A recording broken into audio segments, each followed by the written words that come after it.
हिकिड़े ॾियारे मूसा कलीमुल्लाह अल्लाह ताला खे अर्ज़ु कयो, या रब करीम, मूंखे पंहिंजो अदल ऐं इंसाफ़ ॾेखार। जंहिं ते अल्लाह ताला हज़रत मूसा अलैहिस्सलाम खे फरमायो, ए मूसा, फलाणे मक़ाम ते हलियो वञ, उते मुंहिंजो अदल ऐं इंसाफ़ तूं ज़रूरु ॾिसी सघंदे। हज़रत मूसा अलैहिस्सलाम उन अल्लाह जे हुक्म जे मुताबिक़ उतां रवानो थियो ऐं हलंदो हलंदो आख़िरकार हज़रत मूसा कलीमुल्लाह उन मक़ाम ते पहुतो जिथे वॾा वॾा वण हुया ऐं पाणीअ जो हिकु साफ़ शफ़ा चश्मो वहे पियो। मूसा कलीमुल्लाह उते का कुंड वठी छुपी वेही रहियो।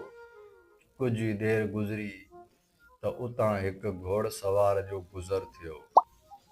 घोड़ो सवार पाणीअ जी तलाश में अची उन चश्मे वटि अची पहुतो त उन घोड़े सवार उतां पाणी पीतो ऐं कुझु टेम जे लाइ उते लेटियो त हुन जी अखि लॻी वई ऐं उते उन घोड़ सवार जी अखि लॻी वई। कुझु टेम हू उते सुतो ई रहियो ऐं जॾहिं हुन जी अखि खुली